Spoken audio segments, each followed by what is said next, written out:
आज के इस वीडियो में हिंदी को इंग्लिश में ट्रांसलेट करना सीखेंगे दोस्तों। आपको 12th में बम्पर मार्क्स तो दिलाएगा ही ये टेक्निक, लेकिन ये टेक्निक आपको हमेशा तैयार रह जाएगा। इतनी शानदार टेक्निक, इतनी यूनिक टेक्निक मैंने बनाया है दोस्तों, आप YouTube पे खोज के देख लेना, नहीं मिलेगा। जो बताऊंगा मैं उसे आप ध्यान से देखना, प्रॉपर तरीके से। तीन स्टेप में आप पूरी ट्रांसलेशन बेहतर तरीके से कर लोगे। अच्छी वैरायटी, अच्छी डिजाइनिंग की गई है सारे स्टेप को। समझ आई मेरी बातें? हर एक ऐसी चीजों पे ध्यान दिया है मैंने जो ट्रांसलेशन में काम आती है। सबसे बड़ी प्रॉब्लम वोकैबुलरी, उसको भी मैंने दूर किया है कि अगर आपको वोकैबुलरी नहीं तैयार है, फिर भी उस शब्द को कैसे अपने तरीके से डिजाइन करके अंग्रेजी में लिखे, वो भी बताया हूं मैं। सबसे खास बात मैं आपको बताता हूं जिससे आपको शुरू में ही दिल खुश हो जाएगा आपका, कि सोच के देखो कि जो बोर्ड एग्जाम में आपका ट्रांसलेशन आएगा हिंदी को इंग्लिश में बदलने के लिए, क्या वो फ्यूचर की बात करेगा? क्या वो अभी तुरंत की बात करेगा? नहीं। ज्यादातर जो इंसान होता है ना, वो जो बात करता है ना, वो या तो पास्ट की बात करता है, इतिहास में गांधी जी की बात कर देगा, सुभाष चंद्र की बात कर देगा, या किसी विरासत की या पुराने गोल्डन पीरियड की बात करेगा, या तो प्रेजेंट इंडेफिनिट की बात करेगा। जैसे उदाहरण के तौर पे भारत देश हमारा एक महान देश है, राइट? इस तरह का, ये पास्ट नहीं है, ये अभी भी हमारा महान देश है, ठीक ना? प्रेजेंट की बात कर रहा है, ठीक है। लेकिन ज्यादातर जो ट्रांसलेशन होता है वो या तो पास्ट या तो प्रेजेंट इंडेफिनिट, यानी जो आपको पूरा फोकस करना है, जो सिखाऊंगा वो पास्ट और प्रेजेंट इंडेफिनिट पे काम करना है। समझ आई मेरी बातें? और क्या क्या स्टेप बताऊंगा, कैसे कैसे। आप इस चीज में उलझ के मत रहो दोस्तों। जो आपको ये समझाए, use of is, am are, use of was, were, use of have, has, use of shall, will, us, as, the, इस सारी चीजें अगर सीखने की कोशिश करोगे, रटने की कोशिश करोगे, तो सब कुछ नष्ट हो जाएगा। सबका टेक्निक है दोस्तों, ट्रिक है। जो मैं कह रहा हूं कि बेहतर तरीके से सिखाऊंगा, वो मैं साबित करके अभी दिखाऊंगा। बस आप इस वीडियो को पूरा अंत तक देखो, ठीक है? स्टेप 1, स्टेप 2, स्टेप 3 में ही सब कुछ क्लियर हो जाएगा। और बच्चों वाला ट्रांसलेशन नहीं सिखाऊंगा। मेरा भाई एक सेव खाता है, राम गाना गाता है, गीता गाना गाती है, ये सारी चीजें नहीं दोस्त। स्टैंडर्ड लेवल के प्रोफेशनली तरीके से आपको चीजें सिखाऊंगा, ठीक ना? हाई से हाई लेवल की चीजें आप यूनिक टेक्निक से कर पाओगे, गजब का टेक्निक दूंगा। तो बिना देर के आइए शुरुआत करते हैं। अब दोस्तों हम बात करेंगे स्टेप 1 की। स्टेप 1 में सब्जेक्ट पर फोकस आपको करना है, क्योंकि किसी भी अंग्रेजी की शुरुआत सब्जेक्ट से होती है। समझ आई मेरी बातें? यानी जो भी चीज तुम बोल रहे हो, जिसके बारे में बोल रहे हो, वहां पे कोई तो सब्जेक्ट होगा, किसी के लिए तो बोल रहे होगे ना। जैसे अगर मैं कहूं, जैसे मैं बोलूं वृक्ष पे फल आते हैं, वृक्ष क्या है? सब्जेक्ट हो गया, जिसके बारे में बात हो रही है। जैसे यहां तुम्हें ढूंढना होगा इसमें सब्जेक्ट कौन है। जैसे कितने भी बड़े बड़े सेंटेंसेस है, देख लो, कोई बच्चों वाला सेंटेंस नहीं लिया मैंने। वह खाता है, वह पीता है, वह जाता है, वह नाचता है, इस टाइप के नहीं है सेंटेंस। सारे हाई लेवल के जो 12th के ट्रांसलेशन में यूज हो रहे हैं दोस्तों, ठीक है? जैसे यहां तुम्हें समझना है कि सब्जेक्ट क्या है। सब्जेक्ट यानी जिसके द्वारा हो रहा है। कर्ता कौन है? कर्ता मतलब सब्जेक्ट, ठीक है? जैसे यहां प्रत्येक व्यक्ति गुरु नानक के नाम से परिचित है। अब बताओ इसमें किसकी बात हो रही है? किसकी बात हो रही है? प्रत्येक व्यक्ति की। ये प्रत्येक व्यक्ति क्या बन गया? सब्जेक्ट बन गया। एवरी पर्सन, ये अपने से तुम बोल सकते हो। देखो वोकैबुलरी तुम्हें बहुत कुछ आता है, बस उसका सही समय पे इस्तेमाल तुम्हें करने आना चाहिए, राइट? यहां पे एवरी पर्सन हो गया, एवरी पर्सन हो गया। भारतवर्ष एक महान देश है। भारतवर्ष यानी इंडिया एक सब्जेक्ट को ट्रीट कर रहा है, राइट? जैसे यहां स्वामी विवेकानंद देश के एक महान सपूत थे। स्वामी विवेकानंद सब्जेक्ट, स्वामी विवेकानंद। वृक्ष हमारे देश में अमूल्य निधि है। वृक्ष, ट्री नहीं, ट्रीज, क्योंकि केवल एक वृक्ष की बात नहीं होगी यहां पे ना, वृक्ष बहुत हो जाएंगे ना हमारे देश में, ठीक है? आशा के बिना महान जीवन संभव नहीं है। आशा कोई लड़की नहीं है, ये सब्जेक्ट नहीं है। सब्जेक्ट बीच में है, मानव जीवन। समझ आ रही मेरी बातें? मानव जीवन एक सब्जेक्ट को ट्रीट करेगा। समझ आई मेरी बातें? क्लियर हो रहा है या नहीं? क्लियर हो रहा है नहीं? अगर तुम सब्जेक्ट पहचानना सीख गए तो तुम्हारे ट्रांसलेशन का एक वर्ड तुम्हें पता चल गया, यानी तुम फर्स्ट स्टेप को पार कर गए। समझ आई मेरी बातें? यानी तुम्हें जितना भी बड़ा सेंटेंस हो उसका तुम्हें सब्जेक्ट लिखने आ गया। अब बात करते हैं दूसरे स्टेप में क्या करना है, आ जाओ। अब मैं सेकंड स्टेप पे चलो, उससे पहले एक बात कहना चाहता हूं कि जब भी आप हिंदी बोलते हो तो क्या आप सोच के बोलते हो? क्या आप पूरा ग्रामर देख के बोलते हो? आपकी हिंदी पूरी सही होती है? नहीं ना। आप हिंदी जो बोलते हो वो 50% भी आप सही नहीं बोलते हो, चाहे मैं हूं चाहे आप। अगर ग्रामर के हिसाब से देखें तो, व्याकरण के हिसाब से देखें तो। समझ आई मेरी बातें? तो इंग्लिश में इतना टेंशन क्यों करना? इंग्लिश में इतना टेंशन क्यों लेना? आपको क्या लग रहा है एग्जैक्टली आपका ट्रांसलेशन सही होगा तभी वो फुल मार्क्स देगा? ये आपकी गलत सोच है। आपकी डिजाइनिंग सही होनी चाहिए। ट्रांसलेट जो कर रहे हो सही टेक्निक से कर रहे हो या नहीं? समझ आ रही मेरी बातें? उस दौरान आपकी ये जो हेल्पिंग वर्ब दिख रहा है या फिर क्या कहते हैं एक्शन वर्ब दिख रहा है, वो उतना ज्यादा मैटर नहीं करता। लेकिन फिर भी मैं ऐसी ऐसी टेक्निक बताऊंगा कि सारी चीजें क्लियर हो जाएगी। सबसे पहले तो तुम समझो कहां टेंस यूज होगा और कहां हेल्पिंग वर्ब यूज होगा। टेंस का मतलब एक्शन वर्ब, ठीक है, ये तो पता होगा। सब्जेक्ट के बाद हम लोग वर्ब लिखते हैं, तो वर्ब ऐसे ही थोड़ी लिखा जाता है, हर जगह वर्ब थोड़ी आएगा। वर्ब का मतलब काम, वर्ब का मतलब काम, क्रिया।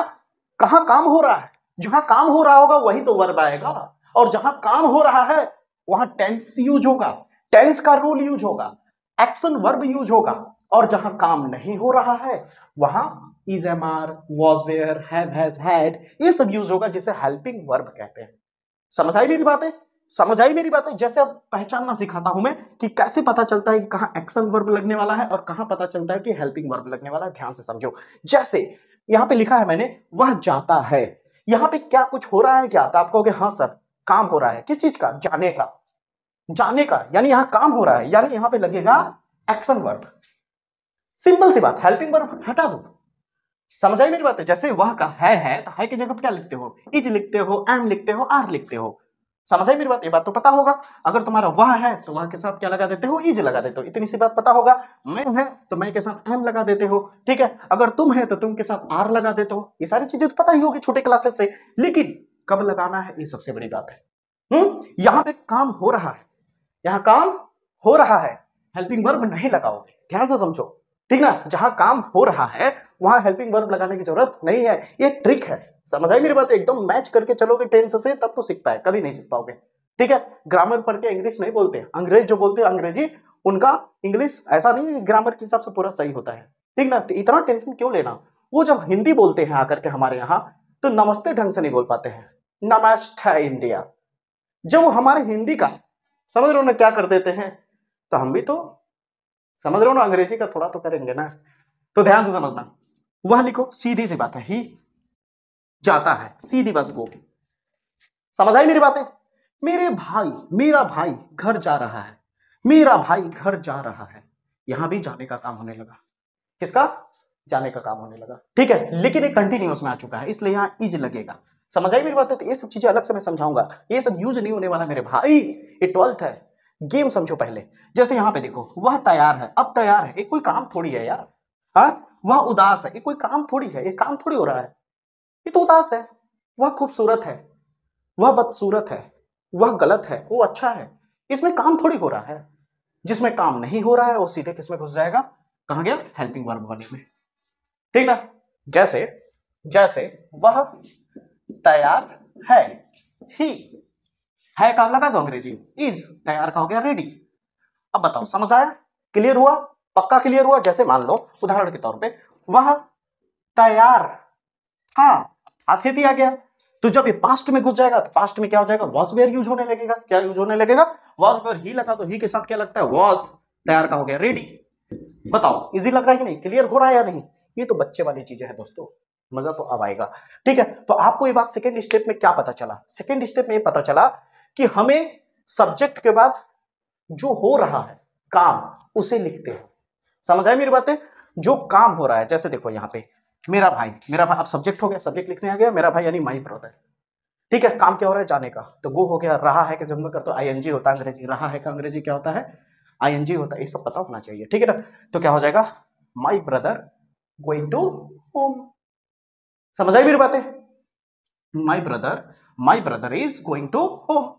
इज क्यों लगाया? क्योंकि कंटिन्यूअस में आईएनजी वगैरह आता है तो है का मीनिंग लिखना शुरू कर देते हैं हम लोग। तो देखो आ गया ना। फिर अब यहाँ पे ऐसे बताने लगा तो तुम्हें लगने लगा होगा, अरे यार सर, तो आप फिर से तो उसी में जा रहे हैं ना, रूल्स में। जब रूल्स हमें पढ़ना ही होगा तो हम आपका क्यों देखे वीडियो? तब ट्रिक का क्या मतलब रहा? इसीलिए तो बोल रहे हैं कि तुम उतना रूल के चक्कर में मत पड़ो, ठीक ना। टूटी फूटी तुम्हें बनाने आना चाहिए, यानी तुम्हारा ट्रांसलेशन 90% सही होना चाहिए। 10% गलत होगा तो भी चलेगा, उतना मैटर नहीं करता। अगर बंदा अपने से बना के लिख रहा है, अब सीबीएसई में पता है आपको, सीबीएसई में जब बंदा अपने से बना के लिखता है तो उस पर ज्यादा मार्क्स मिलता है, और जो रट के लिखता है उस पर मार्क्स शायद ही मिले। समझ रहे हो? किसी से पूछ लेना, मार्क्स मिलेगा उसको भी, लेकिन बना के लिखने वाले को, जो सही तरीके से डिजाइन कर रहा है और अपने शब्दों में बना के लिख रहा है, तो उसे अच्छा मार्क्स मिल जाता है। ये बात समझो। 3 इडियट देखा है कि नहीं? आमिर खान वाला, ठीक है। ये समझ आया? अब आपको सेकंड स्टेप समझ आ गया। चिंता मत करो, अभी एक बड़ा सा सेंटेंस लूंगा, बहुत बड़ा सा, उसको मैं करके भी दिखाऊंगा। समझ आई मेरी बात है, चिंता मत करो। अब तीसरे स्टेप की बात करते हैं। तीसरा स्टेप सबसे खास है, ध्यान से समझो, फिर ट्रांसलेशन सिखाते हैं। और ट्रांसलेशन का एक सीक्रेट टेक्निक दूंगा कि कोई भी हिंदी लिखा हुआ हो उसका ट्रांसलेशन हमेशा पीछे से कर रहा जाता है। सब्जेक्ट उतारो, पीछे से लिखते जाओ, सब्जेक्ट उतारो, पीछे से लिखते जाओ। कोई रूल्स रेगुलेशन फॉलो करने की जरूरत नहीं है।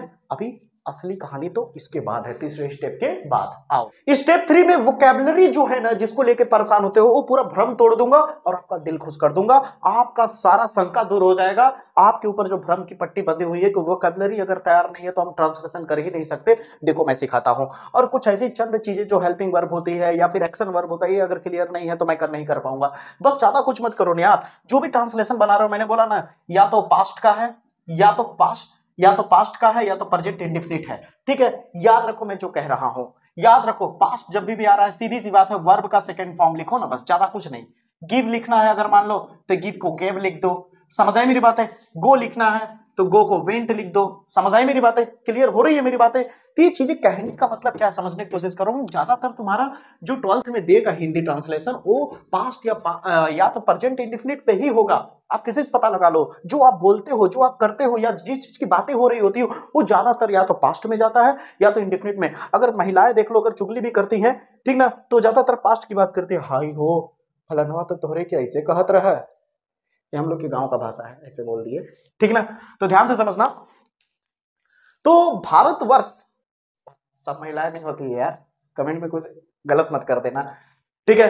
तो भारतवर्ष, अब इसको देखो कितना शानदार तरीके से तुम क्लियर कर लोगे। यहां पे देखो क्या क्या तुम्हें परेशान करते हो, उसके ऊपर मैंने हाईलाइट कर लिया है। देखो ध्यान से समझना। कह रहा भारतवर्ष एक महान देश है। अब भारतवर्ष, अब तुम्हें क्या करना है, रूल के हिसाब से सब्जेक्ट पहचानना है। सब्जेक्ट क्या है, भारतवर्ष। भारतवर्ष यानी इंडिया, ठीक है, हो गया। अब इसके बाद तुम्हें ट्रांसलेट करना है ना, तो ध्यान से सुनो, जैसे कहूं वैसे करना।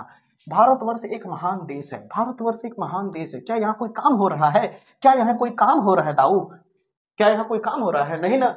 जब यहाँ कोई काम हो ही नहीं रहा है तो सीधी इस बात में हेल्पिंग वर्ब लगेगा। अगर हेल्पिंग वर्ब लगेगा तो है का भी मीनिंग लिखना पड़ेगा। तो है का क्या होगा, इज होगा। भारत देश कोई एक अकेला है ना, 50, अगर बहुत सारे होते एक साथ देश, बहुत सारे होते तो आर लग जाता।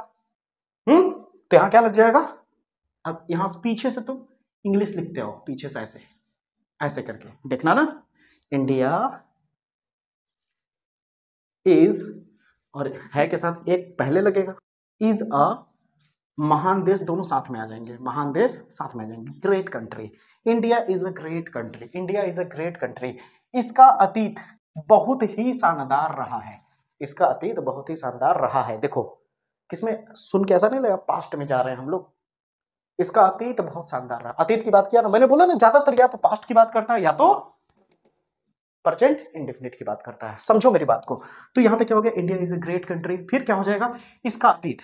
अब यहां पे ध्यान से समझो, इसका अतीत, जैसे इसका तो पता ही होगा, इट्स होता है, ठीक ना।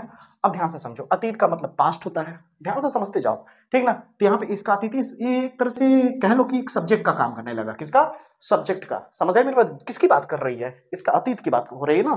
तो इसका अतीत यानी इट्स पास्ट, यहां तक क्लियर है। फिर इसके बाद क्या होता है, हैज बीन। अब यहीं पे परेशान हो जाओगे, आप कहोगे सर ये तो आ गया खेल खत्म करने वाला। मत लिखो, नहीं आ रहा है तो। हाँ, अगर आ रहा है तो तुम लिखो, it's past has been very glorious, ठीक है। शानदार को ग्लोरियस लिखा गया। अब मान लो तुम्हें नहीं आ रहा है, टुकड़े में लिखना चाहते हो, तुम क्या लिखोगे, इट्स पास्ट, सब्जेक्ट तो पता चली गया, ठीक है। चलो भाई, नहीं आ रहा है इसका कुछ नहीं, द पास्ट लगा तो कुछ भी लिख दो ना, थोड़ा सा बना के लिख दो। मुझे पता है कि चेक करने वाले इसे गलत कर देंगे, लेकिन फिर भी तुम्हें सीखना है ना। तुम छोटी छोटी गलती करके ही आगे जाके बेहतर सीखोगे। लोग कहते हैं क्या, अब उनके बारे में सोचोगे तो सोचते ही रह जाओगे। क्योंकि गाना सुना है ना, हाँ, कुछ तो लोग कहेंगे, लोगों का काम है कहना, छोड़ो बेकार की बातें, कहीं बीत न जाए रहना। समझ आई मेरी बातें, तो ध्यान से समझो। तो यहां पे तुम अपने से कैसे लिखोगे। अब ग्लोरियस भी, अब इतना थोड़ी याद रहेगा यार कि शानदार को मैं ग्लोरियस लिखूं, हो गया। नहीं आ रहा है तो ब्यूटीफुल लिख दो। समझ आई मेरी बातें, तो ध्यान से समझो। तुम अपनी तरफ से लिखना चाहो तो क्या लिख सकते हो, its past very beautiful, its past very beautiful, its past very glorious. काट दो इसे, नहीं आ रहा है तो भी तुम्हारा एग्जैक्टली सही होगा, टीचर खुश होके मार्क्स देगा गुरु। समझ आई मेरी बातें, इस तरह से तुम्हें करना होता है ट्रांसलेशन। ठीक है। ट्रांसलेशन में दिमाग में पहली बात क्या होनी चाहिए, सब्जेक्ट ढूंढोगे, सब्जेक्ट के बाद क्या करोगे, देखोगे वहां वर्क हो रहा है या नहीं। अगर वर्क हो रहा है, काम हो रहा है, तो उस दौरान is, am are, have, has, ये सब कुछ मत डालना, ठीक ना, डायरेक्टली सेकंड फॉर्म लगा के निपटा देना, सेकंड फॉर्म, ठीक है। जो काम हो रहा है, वर्ब, वर्ब मतलब पहचान ही जाओगे कि जो काम हो रहा है, जाने का, खाने का, पीने का, गाना गाने का, समझ आई मेरी बातें। और यहाँ पे जैसे इस तरह से है, तो बस एक ही दिमाग में रखना कि बस तुम्हें सब्जेक्ट लिखना है और पीछे से वर्ड उठा करके लिखते आना, ठीक है। जो शब्द आ रहा है उसे अपने तरफ से, अगर जो तुम्हें एग्जैक्टली उसके मीनिंग पता है तो लिख देना, नहीं आ रहा है तो उससे रिलेटेड लिखना। जैसे कई सारी चीजों को पर्यायवाची होता है ना, जैसे पानी है तो पानी का कई सारे पर्यायवाची होता है, कमल है तो कमल का पर्यायवाची होता है, एंटोनिम सिनोनिम पता है ना, वो आने वाला है बहुत जल्द वीडियो, ठीक है। तो इस तरह से तुम्हें ट्रांसलेशन करना पड़ेगा, समझ आई मेरी बातें दोस्तों। अब यहाँ पे मैं आपको यहाँ पे 4 ट्रांसलेशन के लिए हिंदी वर्ड देता हूं जो पॉपुलर है, वायरल है, इसे करने की कोशिश करो।